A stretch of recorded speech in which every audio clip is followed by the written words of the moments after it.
केन्दुझर सदर ब्लॉक अंतर्गत कसिरा डिमिराडीहा प्रधानमंत्री रास्ता बन्या धोई जाइछि। लगन वर्षारे रात 8:30 पाखापाखि निकटरे थिबा छिटिंगा नाळ फुली उठिथिला। पाखापाखि 12 फुट उच्चतार बन्या जल रास्ता पर्यंत प्रभावित होइछि।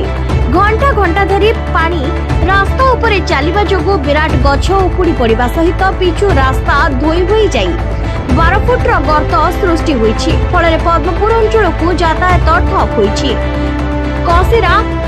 कसिरापाटଣା अमृतपड़ा जगन्नाथपुर आदि ग्रामर हजार हजार लोके जास करि न पारि बहु असुविधार सम्मुखीन होइथांती। कलंडा पाटुंग पलासपंगा देई लोके जरूरीकालीन बाजार समेत मेडिकल और अन्य कार्य यातायात करुछंती। तुरंत जिला प्रशासन रास्ता मरामती दिगरे पदक्षेप नेबाकू केशव चंद्र महांत, चित्तरंजन महांत, लक्ष्मण माझी, जगेश्वर महांत, रंजन महांत, देवाशीष देव, समाजसेवी युधिष्ठिर महांत, विद्याधर महांत, अरुण कुमार महांत प्रमुख अंचलवासी दाबी करिछंती।